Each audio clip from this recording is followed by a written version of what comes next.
My name is Colleen. I can still remember that Thanksgiving in Kansas City as if it were yesterday. I walked into my parents' house carrying two pieces of news I had dreamed of sharing. I had just gotten engaged, and I'd landed my very first book deal. It should have been a night of celebration, laughter, and warmth. But deep down, I knew what was waiting for me. My family has always found a way to tear me down, no matter what I achieved. And sure enough, over dinner, my parents suddenly shouted, "You're the most useless child in this family." My sister, sitting right beside me, smirked and added, "No one expects anything from you." The table fell silent. My heart pounded in my chest as every eye turned toward me. The weight of years of silence and resentment pressed down on my shoulders. They had no idea that this time I wasn't going to stay quiet. What I said next stunned everyone, and it changed everything. If your family ever humiliated you in front of everyone, what would you have said? Share your thoughts in the comments. I'd love to hear how you would have handled it. Looking back, I realize my family's disregard for me wasn't just a Thanksgiving outburst, it was a lifetime pattern. Growing up in Kansas City, I was the middle child, sandwiched between my older brother and younger sister. My brother, a software engineer, was the golden boy always praised for his brains. My sister, a finance whiz, was the princess showered with attention for her charm. Me, I was just Colleen, the one who faded into the background no matter how hard I tried. As a kid, I'd spend hours studying, hoping to earn a nod from mom or dad.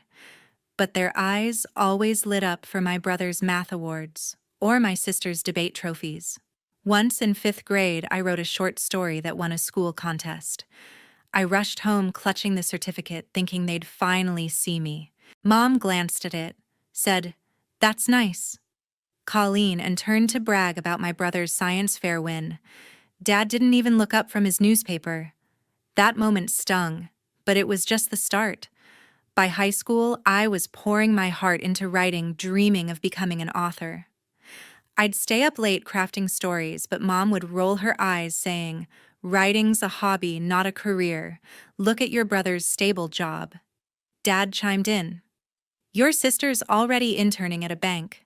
Why can't you be practical?" Their words cut deep, and I started to believe I'd never measure up.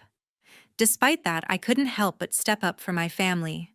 When Grandpa Mom's dad got sick in my early 20s, I was the one driving him to doctor's appointments, sitting with him during chemo, and making sure he took his meds. My brother was too busy with his tech startup, and my sister claimed her finance job left no time. I didn't mind at first. Grandpa was kind, and I loved his stories about teaching history at the university. But when I mentioned it to Mom, she shrugged. "That's just what families do. No thank you, no recognition." I also took on organizing family events like Dad's 60th birthday party. I spent weeks planning, booking the venue, and designing invitations, all while juggling freelance writing gigs. My sister showed up with a fancy watch for Dad, and my brother sent a check from across the country. Guess who got the praise? Not me. Mom beamed at them, saying, "You two make us so proud." I stood there holding a tray of appetizers I'd made, feeling invisible. Even smaller things piled up. When my sister needed help preparing for her CPA exam, I spent hours quizzing her, sacrificing my own deadlines. She passed, and Mom threw a big dinner to celebrate, gushing about her brilliant girl. I wasn't even mentioned. When my brother's startup hit a rough patch, I stayed up late editing his investor pitches. He got funding, and Dad toasted his success at a family barbecue. My name never came up. The worst part? They'd call me whenever they needed something. Mom would say, "Colleen, can you handle Grandpa's appointment?" Or, "Colleen, the family reunion needs organizing." I always said yes, thinking it'd make them see my worth. But it never did. They'd take my time, my effort, and then turn around and praise my siblings for their real achievements. By my 30s, I was exhausted. I'd built a decent freelance writing career, but Mom still called it scribbling. Dad would ask when I'd get a proper job like my brother. My sister, meanwhile, loved pointing out how her finance career was actually contributing to the world. Their words burned, but I kept showing up, hoping one day they'd notice me. That Thanksgiving, I walked into their house thinking maybe my big news would change things. I drove to my parents' house, my stomach in knots. I'd spent weeks crafting gifts for everyone, hoping they'd finally see my effort. In my bag were a hand-stitched table runner for the dining room and a scrapbook filled with family photos I'd painstakingly collected from old albums. I'd stayed up late designing each page, thinking it'd spark some warmth, maybe even a smile. My heart raced with anticipation, but a familiar dread lingered. My family never valued what I did. As I pulled into the driveway, I took a deep breath and stepped out, clutching my gifts. Mom greeted me at the door, her lips pursed. "You're late again," she said, barely glancing at me before turning back inside. I followed her into the living room where my sister was lounging on the couch, scrolling through her phone. She looked up, smirked, and said, "Nice to see you finally made it, Colleen." Her tone dripped with sarcasm, and I bit my lip to keep from snapping back. I set my gifts on the coffee table, hoping for a reaction. "I made these for everyone," I said, pulling out the table runner. Mom raised an eyebrow and muttered, "That's quaint. Did you get it at a thrift store?" My sister laughed, not even looking at it, and said, "Cute, but it doesn't really match the vibe here." I forced a smile, my chest tightening. Dad walked in, saw the runner, and shrugged. "It's fine," he said, then turned to my sister. "Did you bring that wine you mentioned? That's what we need for tonight." My brother arrived shortly after, carrying a sleek leather-bound planner for Mom and a high-end coffee machine for Dad. Mom's face lit up. "Oh, you always know what we love," she said, hugging him tightly. My sister chimed in, presenting a designer scarf she'd bought for Mom. "I saw it and thought of you," she said, earning a beaming smile. My gift sat untouched, pushed to the side as Mom fawned over their offerings. I swallowed hard, trying to shake off the sting. Trying to shift the mood, I pulled out the scrapbook. "I put this together for the family," I said, flipping it open to show photos from our childhood vacations, birthdays, moments I thought they'd cherish. Mom barely glanced at it before saying, "That's sweet, but we don't need old pictures cluttering things up." My sister rolled her eyes. "Colleen, nobody has time for that," she said, then turned to Dad. "Did I tell you about my latest deal at work? Huge client." Dad nodded, clearly impressed, and launched into a story about her promotion. I stood there clutching the scrapbook, my face burning. I'd spent hours on it, thinking it'd mean something. Instead, it was dismissed like it was nothing. Dad didn't even comment, just kept praising my sister's career. My brother, meanwhile, was showing Mom how to use the coffee machine, and she was gushing about how thoughtful he was. My gifts were still on the table, ignored, as if I hadn't even tried. Grandpa came downstairs, moving slowly with his cane. He saw the scrapbook and smiled. "You did this, Colleen?" he asked, his voice warm. I nodded, grateful for his attention, but Mom cut in before I could answer. "Let's not get sidetracked," she said. "We need to set the table for dinner." My sister smirked again, whispering to Dad, "She's always trying to make everything about her." Dad didn't disagree, just gave a slight nod. I helped carry dishes to the dining room, my hands shaking. Every jab, every dismissal felt like a knife twisting deeper. I kept telling myself to stay calm, that dinner might be different. Maybe when I shared my news, they'd finally see me. But as we finished setting up, Mom looked at me and said, "Colleen, try not to mess anything up tonight." My sister laughed, and Dad stayed silent, his eyes on his phone. I gripped the edge of the table, my resolve crumbling, and headed into the dinner I'd been dreading. When the whole family sat down at the dinner table, I felt a flicker of hope. Maybe this was my moment to shine. I adjusted my napkin, took a deep breath, and prepared to share my engagement and book deal. The table was crowded with my parents, my sister, my brother, and Grandpa, all chatting over the clink of glasses. I waited for a pause, my heart pounding with anticipation, ready to finally be heard. "Everyone," I started, my voice steady, "I have some big news." But before I could finish, Mom cut me off. "Hold on, Colleen," she said, waving her hand dismissively. Your brother was just telling us about his new project at work. Go ahead, son. My brother leaned forward, launching into a story about his latest software launch, his voice brimming with confidence. Mom beamed, nodding along while Dad hung on every word, asking follow-up questions. I sank back in my chair, my words stuck in my throat. When he finished, I tried again. Okay, so I wanted to share, but my sister interrupted, her tone sharp. Can we talk about something actually worth hearing? She said, smirking. I just closed a massive deal at work. My boss says I'm on track for a promotion. Mom clapped her hands, gushing, "That's my girl, always making us proud." Dad raised his glass, toasting her success. My stomach churned, but I forced a smile, gripping my fork tightly. The conversation rolled on, with Mom and Dad praising my brother's leadership and my sister's ambition. I sat there silent, feeling like a ghost at my own family's table. Grandpa tried to change the subject, asking about my writing, but Mom brushed him off. "Let's not bore everyone with that," she said, shooting me a look. My sister snickered, muttering, "Yeah, no one cares about her little stories." That was it. My patience snapped. I set my fork down, the clatter cutting through their chatter. "You know what," I said, my voice shaking but firm. "I'm tired of this. Every time I try to share something, you shut me down. You act like I'm nothing." Mom's eyes widened, but she didn't interrupt. My sister scoffed, crossing her arms. Dad just stared, his mouth slightly open.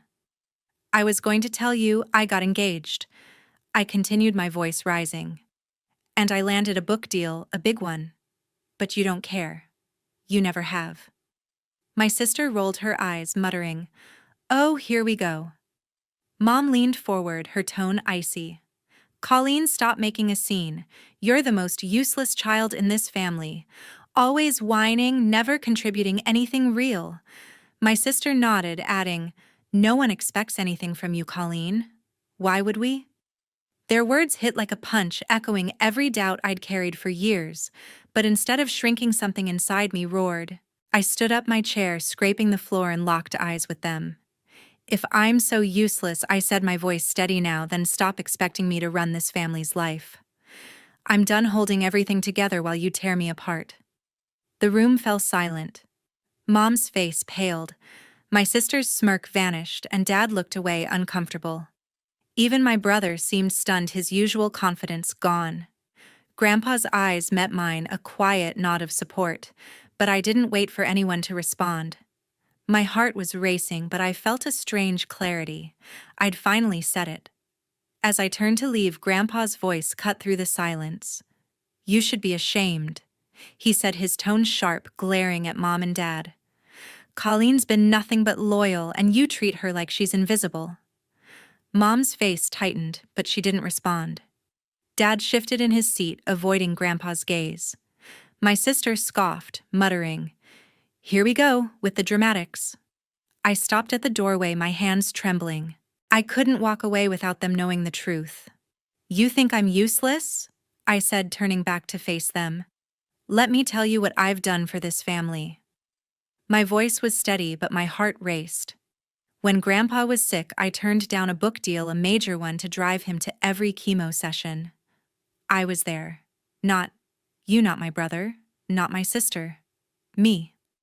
Grandpa's eyes softened, but Mom interrupted, her voice cold.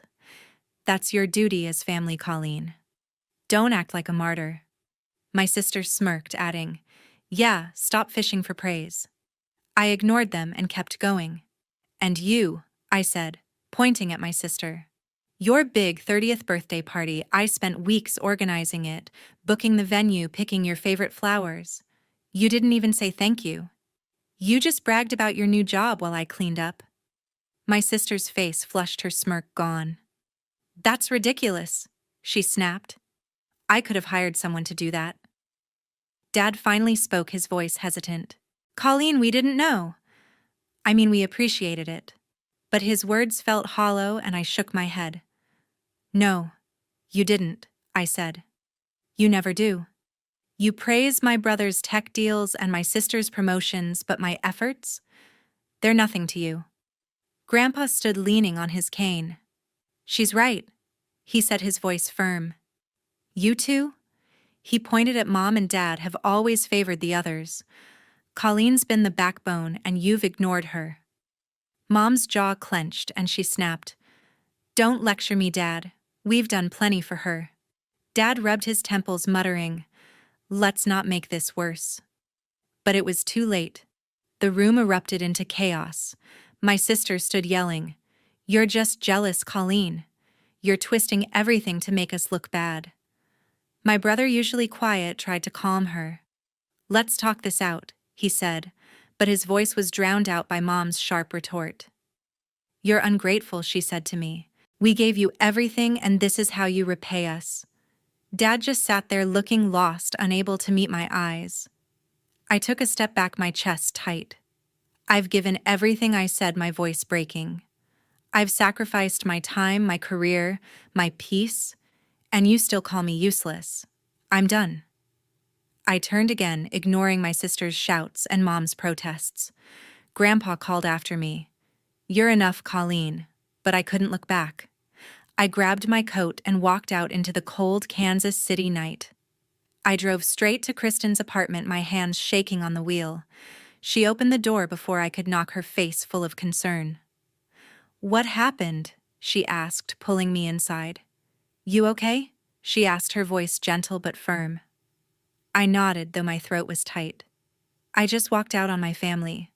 I said my words heavy. I told them I'm done holding everything together.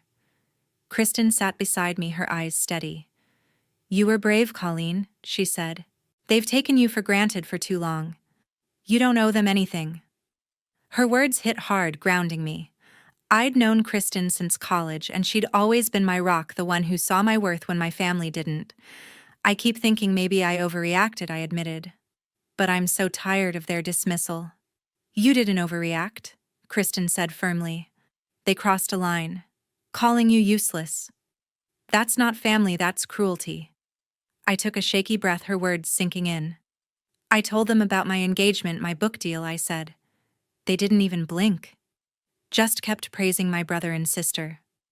Kristen shook her head. That's their loss, not yours. You're building an incredible life. They don't get to claim credit for it. My phone lit up again, a text from Mom. Colleen, you're being dramatic. Come back and talk it, Reed. I showed Kristen and she snorted. Dramatic. She's the one who called you useless. Another text came through from my sister. You're making this about you as usual. We didn't mean it like that. I rolled my eyes, my anger flaring. They don't even see what they did wrong, I said. Kristen leaned forward. They're trying to guilt you back. Don't let them. I nodded, my resolve hardening. I opened my phone and blocked Mom's number, then my sister's. My fingers hesitated over Dad's, but his silence at dinner stung just as much. I blocked him too. I'm done with their excuses, I said, my voice steady. Kristen squeezed my hand. Good. You deserve people who lift you up, not tear you down. A few days later, my brother called. I almost didn't answer, but curiosity got the better of me. Colleen. I'm sorry, he said, his voice soft. I didn't realize how much you've been doing for us. I should have spoken up. I listened, my heart conflicted. He'd never been as cruel as Mom or my sister, but his silence had hurt just the same. I appreciate that, I said, but it's too late. I've spent years trying to prove myself to you all. I'm not doing it anymore. He paused, then said, I get it. I hope we can talk someday. I didn't respond, just hung up and blocked his number too. It wasn't easy, part of me still wanted his approval, but I knew Kristen was right. I had to choose myself. You did the right thing, Kristen said when I told her. He's not a bad guy, but he's part of the problem. You're not obligated to fix their mess. Over the next week, Kristen checked in daily, bringing takeout or dragging me out for coffee to keep my spirits up. We talked about my engagement, my book deal, and how I wanted to move forward. You've got so much going for you, she said one evening, her voice warm. Focus on that. Let them figure out their own lives. Her support felt like a lifeline, a reminder that I wasn't alone. I started to feel lighter, like I'd shed a burden I'd carried for years. Blocking my family wasn't just about anger, it was about reclaiming my peace. I didn't need their validation anymore. I had Kristen, my fiancé, and my own dreams to chase. For the first time, I believed I could build a life without their shadow. Months after I walked away, I heard whispers about my family's struggles. My cousin, who still kept in touch, mentioned that Mom and Dad hadn't hosted their annual summer barbecue, something I'd always organized. Without me, they couldn't pull it together. My sister, meanwhile, had lost a major client at work, a deal she'd bragged about for months. Apparently, her stress was obvious, and her colleagues noticed her usual confidence crumbling. I didn't feel joy hearing this, but I didn't feel guilty either. For once, I wasn't the one fixing their messes. I focused on my own life instead. After months of negotiations, I signed a major book deal with a publisher in New York, one that dwarfed the one I'd turned down years ago to care for Grandpa. The advance was enough to change everything. Justin and I sat down one evening, spreadsheets open, and started planning. We could buy a place, he said, his eyes bright with excitement. Somewhere that's ours. I nodded, my heart full. We found a cozy apartment in Kansas City with big windows and a small balcony perfect for morning coffee. Signing the papers felt like a victory, a step toward a future I'd built myself. Kristen was there every step of the way. She helped us pick out furniture, joking about my terrible taste in throw pillows. One night over pizza at our new place, she raised a glass. "To you, Colleen," she said, grinning. "You're killing it." I laughed, clinking my glass against hers. Her support had carried me through the darkest moments, and now we were closer than ever, planning weekly dinners and even a trip to Chicago for a writers' conference she insisted I attend. Grandpa, too, became a constant in my life. I'd visit him every Sunday, bringing takeout and old history books he loved. He'd share stories of his teaching days, his eyes lighting up as we talked. "You're my pride," he told me once, his voice soft. "Don't ever let them make you doubt that." I hugged him tightly, grateful for his unwavering belief in me. He never mentioned Mom or Dad, and I didn't ask. That part of my life was closed. My family's absence left a strange quiet. I'd blocked their numbers, but my cousin's updates painted a picture. Mom was struggling to keep family traditions alive, complaining to relatives about how things fell apart. My sister's career wasn't as invincible as she'd claimed, and she'd stopped posting her usual polished updates online. Dad apparently spent more time in his workshop, avoiding everyone. My brother had reached out once more, leaving a voicemail I didn't return. His apology lingered in my mind, but it wasn't enough to pull me back. I poured my energy into my work. My book, a novel about a woman breaking free from expectations, was gaining buzz even before its release. My editor called one morning, thrilled about early reviews. "This is going to be big, Colleen," she said. I hung up, smiling, and told Justin the news. He pulled me into a hug, whispering, "I knew you'd do it." We celebrated that night with Kristen, who insisted on popping champagne and toasting to the author who proved them all wrong. Moving into our apartment felt like a fresh start. Justin and I spent weekends decorating, arguing playfully over paint colors. I set up a small office in the corner with a desk by the window where I could write.